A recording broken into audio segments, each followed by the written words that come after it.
سلام تعني هبلي خبركم من فتوات انتقدت مدب سابوين تيمس لمون كم تلمود نسعة الزحرنا لكم حصرتن اونان زبلنا مزينة تحزنا لكم مسئنا لنا نسنا مكتها لكم نعدم فلما كان نبتاتم نباهم كنبل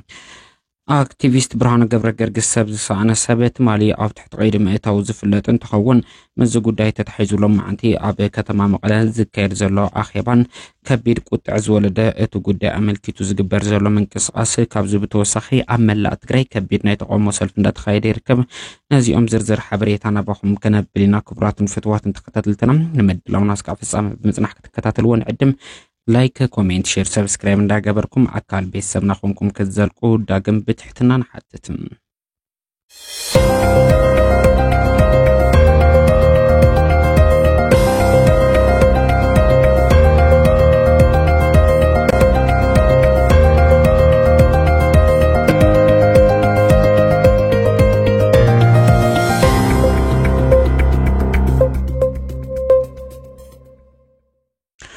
አበ በርከዝ ወሉ ከባብታት ትግራይ ሰፊ ሕዝ ተብሓልና የተቋሞ ሰልፍታት እንዳተኻይደ ይርከብ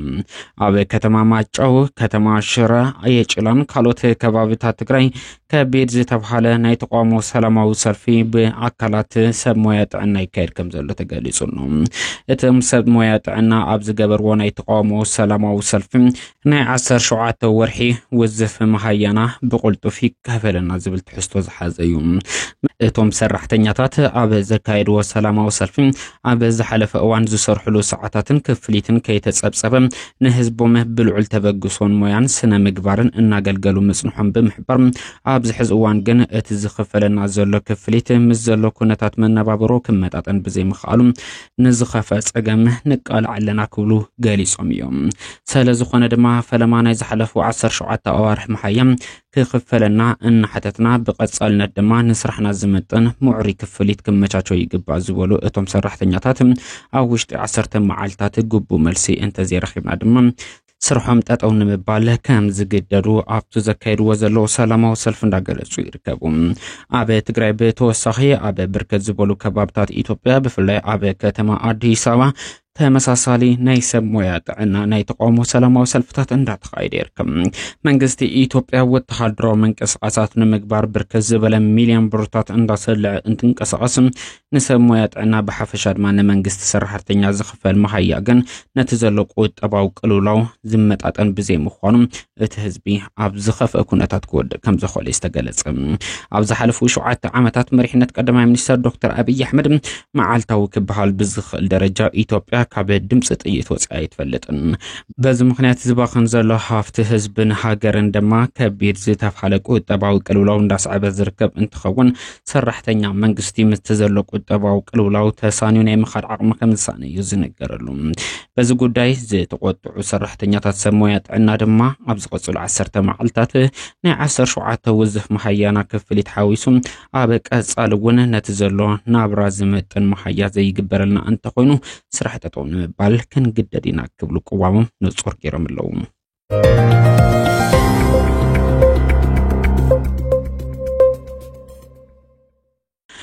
ተጋዳላይን አክቲቪስትን ብርሃነ ገብረገርግስ ሰብ ዝሰአነ ሰብ ኣብ ትሕቲ ቀይዳትዮም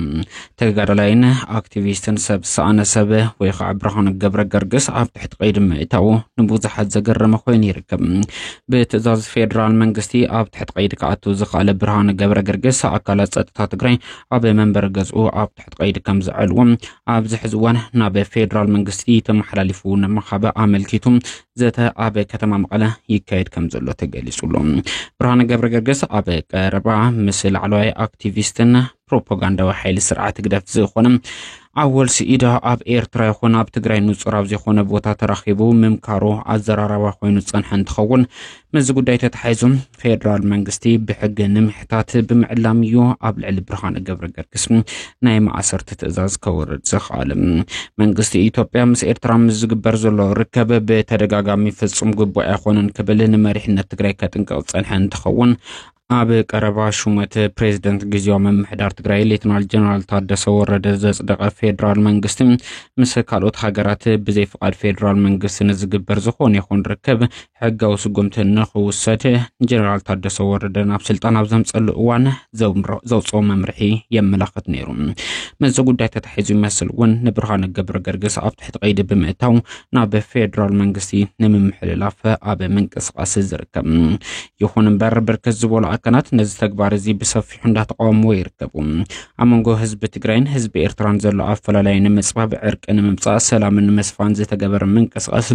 ብገበን ክረአ የብሉን ምስ ፖለቲካውያን ሓይልታት ዝተገበረ ርክብ የለን ዝተገበረ ርክብ ኣክቲቪስት ምስ ኣክቲቪስት ቀንዲ ዕላምኡ ድማ ርክብ ክልቲኦም ህዝብታት ንምዝያድ ዝብሉ ብርክት ዝበሉ አካላት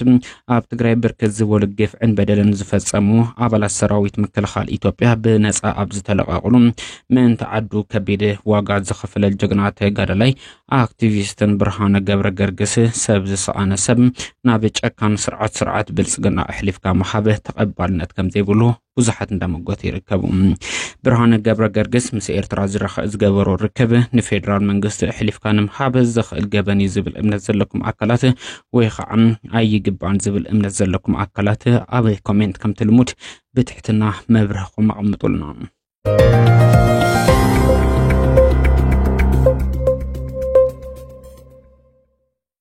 እዚ ከምዚሉ እንዳሃለወ ኣብ ዝቕንያት ንኣክቲቪስት ተጋዳላይ ብርሃነ ገብረ ገርግስ ፈተና ቅትለት ዝፈጸሙ አካላት ኣብ ምጽራይ ከም ዘሎ ዝፍለጥ እንትኸውን ምዝ ጉዳይ ተታሒዙ ሓደ ቪድዮ ወፂሎ ነቲ ቅትለት ከም ዝፈጸመ ዝተጠርጠረ ውልቀ ሰብ ቅድሚ ናብ ፈተና ቅትለት ምምርሑ ዝሰርሑ ቪድዮ ኣብ ማሕበራዊ ሚድያ ተሰራጭሎ እቲ ቪድዮ እንታይ ይመስል ከም ስዕብና በኹም ከብሎ ያው ፈተና ይኹም ግምት ለማዕታእቲና ያለ ዓላማ ዓቢ نا هلونا على مسألة لغنا بديت أجي كوز قداي زي كنت رفين نقل وردي زي قداي زي هوتنا ونسوات النت نقارد بجينا الساعة 10 تغلتا على تسران حمشتن ولا شو انت هذا شيء 10 تشوعتن زل قول لنا مغات عدنا له على النت من اسي جزي المخبارنا هوتنا ونسوات النت حلفنا جنبار سه كو جنبار وتينا وكنت ما نوصل لنا قداج حادث من متفاق يخونس حادث على ما متفاق مالك نازو تقراي هلونا من ملاس مالتي الناس نال حسن كو تقال سزول ما نمكسنا خلنا هم زي خيل نمرأي نقول لنا ارمجا مقام من لا ازو تقراي من سي تقراي كتفلت يدني حزون قالنا تقراي بسلام تنبر ادو تقراي بسلام تنبر من سيد تقراين أبوتو آتي وطلع له فو مكراني أخلن يلو وطلع زعزمو للو سلطان نعم من سيد كمتسا هنا ترم جازم وصل لنا هزو تقراين زي قال زي قول له بيوت مكي ترف غاليا بيوت انت تريفا قل قالوا هنا المي تقراين ناقع عبايا يغلي لي